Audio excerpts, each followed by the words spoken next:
Boa tarde, sétimo ano A e B.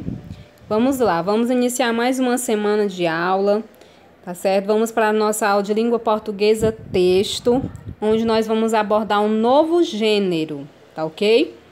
Então, nós estudamos gêneros em fevereiro e março, agora a partir desse mês vamos estudar novos gêneros textuais. O gênero da aula de hoje se chama crônica.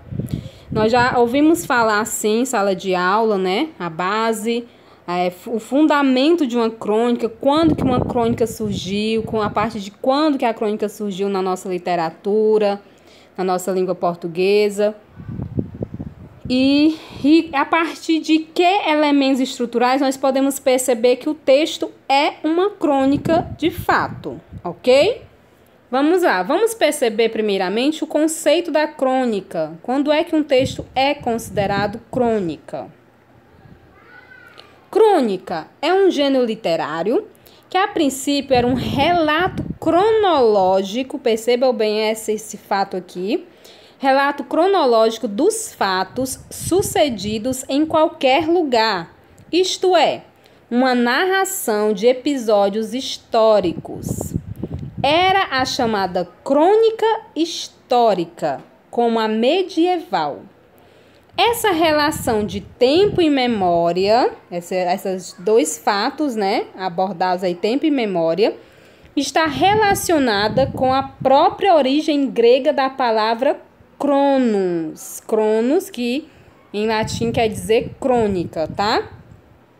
Que significa tempo, tá certo? Cronos, crônica, tempo. Então, a palavra crônica, a raiz dela quer dizer tempo, ok? Portanto, a crônica, desde sua origem, é um relato em permanente relação com o tempo, de onde tira, como memória escrita, sua memória principal, o que fica do vivido. Como assim, professora? Gente, antigamente, no século XVI, XVII, por aí, né, de acordo com a nossa história, as crônicas eram apenas relatos históricos, chamados também de medievais, tá certo? Crônicas históricas medievais. E a partir dessa cronologia, desse passar do tempo, da história, dessa transformação, né, da nossa história até aqui, as crônicas foram também se modificando. Então, antigamente, as crônicas elas eram feitas mais em quê? Em folhetins, em formas de carta, tá certo?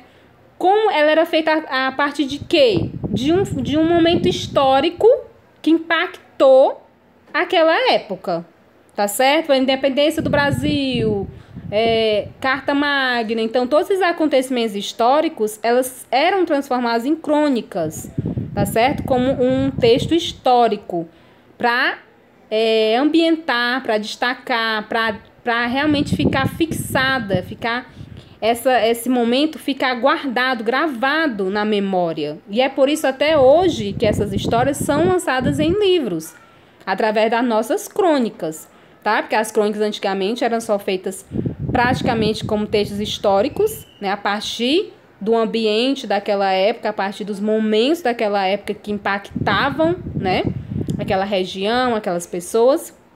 E dali eles efetivavam aqueles momentos através de uma crônica, tá? Então, as crônicas, elas eram como memórias guardadas daquela época, tá certo?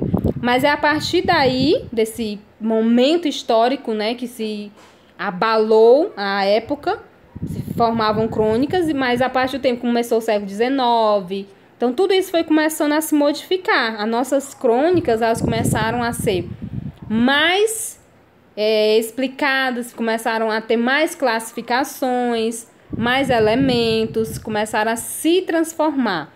Hoje a gente vê a crônica jornalística, vê uma crônica narrativa, vê uma crônica humorística, que a gente vê bastante em jornais, tá certo? Então, as crônicas, com o passar do tempo, elas foram se melhorando, se transformando, se aperfeiçoando, ok? Mas a crônica tem muito a ver com tempo e memória, tá certo? Essas são as palavras base, né? Como foi, acabei de ler para vocês, né? Tem tudo a ver com a memória e com o tempo. Então, isso quer dizer o quê? Com um registro, né? Um registro fundamental a qual o personagem está passando, aquela população, aquele ambiente está passando naquele momento, e quer registrar aquela memória a partir dali, tá certo? As características de uma crônica: o uso de poucos personagens, caráter crítico, olha só a linguagem, olha só o que tipo de forma a linguagem vai aparecer numa crônica, sobre comportamentos, situações, etc. Textos de fácil compreensão, curtos e objetivos, o uso de humor crítico, irônico e sarcástico, né? Então, esse sarcástico quer dizer o quê? Essa ironia, né? Você pegar um fator social, injustiça, desigualdade, e transformar essa crítica, né, dessa desigualdade social de forma mais engraçada, mais descontraída, ok? Então, as crônicas, ela vem muito com esse tipo de linguagem. Ela é bem simples, como já foi dito, tá certo? Ela é bem objetiva, tá? Clara, ela é clara, objetiva. A linguagem dela não é aquela linguagem de difícil entendimento. E muitas vezes são poucos personagens, também é uma objeção que a gente tem que perceber. E esse humor crítico, tá? Então, sempre vai vir uma crítica por trás daquela crônica, por trás daquela abordagem daquela crônica, ok? O uso do gênero literário crônica no cotidiano escolar. Ela é publicada geralmente em jornais e revistas. Relata de forma artística e pessoal fatos colhidos no noticiário jornalístico e no cotidiano. Consiste em um texto curto e leve, que tem por objetivo divertir ou fazer refletir criticamente sobre a vida e os comportamentos humanos. Como assim, gente? Vamos recapitular isso que a gente acabou de ver.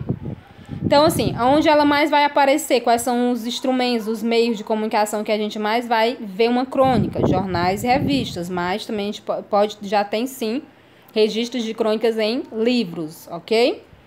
Então, essa relato de forma artística é que ela traz essa abordagem humorística, como eu acabei de citar para vocês, é uma linguagem leve e engraçada, tá ok? Como a gente vê muito na charge, né?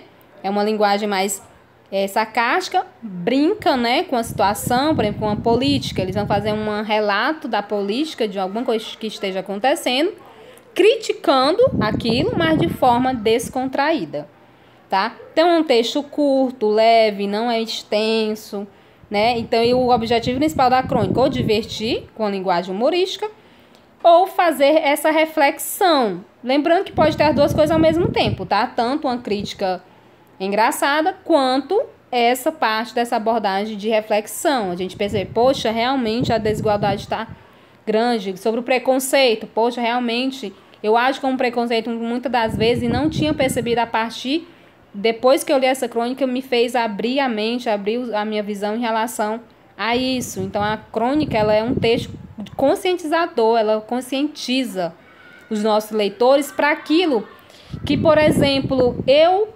acredito e eu quero que outras pessoas percebam realmente essa minha visão, essa minha crença, e aí dali eu construo a crônica para eu conscientizar, para eu fazer a pessoa refletir que o preconceito não é legal, que o bullying não é legal, tá certo? Então, assim, na aula de hoje, nosso texto de língua portuguesa tem a crônica do Luiz Fernando Veríssimo, tá certo? Ele aborda a sala de aula, tá? Um momento da sala de aula. Nós sabemos que é uma cronologia, é um tempo, é uma memória. Então, são memórias de um determinado tempo, de um determinado momento do seu dia. Pronto, né? Então, o Luiz Fernando Veríssimo faz esse relato na sala de aula, onde ele aborda de início como é a sala de aula dele, né? Ele aborda como é que é a sala de aula e define a característica dessa sala, tá certo? Já no desenvolvimento, ele vai falar um pouco dos grupos que constituem a sala de aula dele, entendeu? Então, a crônica ela vem muito também com esse peso da caracterização, da adjetivação, né? Detalhar fatos, pessoas. Então, ele fala bem, né, sobre a turma que senta na frente, que presta atenção, dos queridos da professora, dos que se acham superior, tá certo? Os que se acham que sempre estão corretos.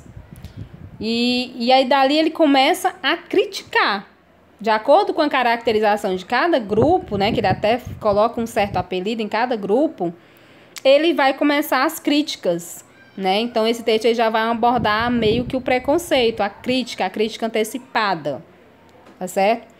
E aí, ele percebe que a partir dessa visão dele de mundo, de cada grupo que existe na sala de aula dele, formado, né, na sala de aula dele, né, as características físicas e comportamentais, ele percebe realmente o quanto a desolação acontece, de cada um viver no seu grupo e não se misturar, não se conhecer, não se dar a oportunidade de se ver, de se entender, de acordo com como cada um é, tá certo?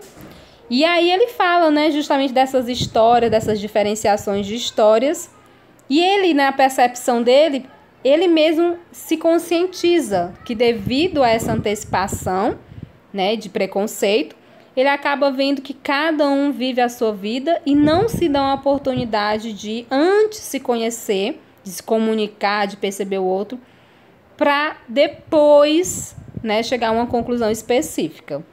Então, essa crônica do Fernando Veríssimo é muito interessante, porque fala muito conosco sobre essa questão de, muitas das vezes, o novo, o desconhecido, e querermos fazer relatos, fazer registros, fazer levantamentos de coisas que nós não conhecemos ainda, né? Então, é muito interessante, antes que a gente pode até colocar como exemplo um livro, antes que eu venha a dizer que o livro é chato, que o livro não vou gostar do livro, somente pela capa, eu tenho que ver realmente esse livro por dentro, né? Conhecer, desenvolver ele, absorver ele de forma mais concreta, para que depois eu venha ter alguma opinião sobre ele. E assim também são as pessoas, a gente tem que primeiro conhecer, dar oportunidade, ter empatia, né? Então essa crônica, ela traz essa reflexão, como nós vimos, a crônica, ela traz uma reflexão aprofundada de um assunto. Então ele traz muita crítica, mas depois uma conclusão sobre esse fator de ter esse preconceito antecipado sem antes se dar a oportunidade de conhecer o outro. Tá? Então, nós vamos discutir mais esse tema sobre crônica, discutir essa crônica aqui do Fernando Veríssimo. E, logo após, interpretação de texto, as perguntas interpretativas que vão fixar ainda mais o conhecimento de vocês em relação ao gênero crônica. Até a próxima!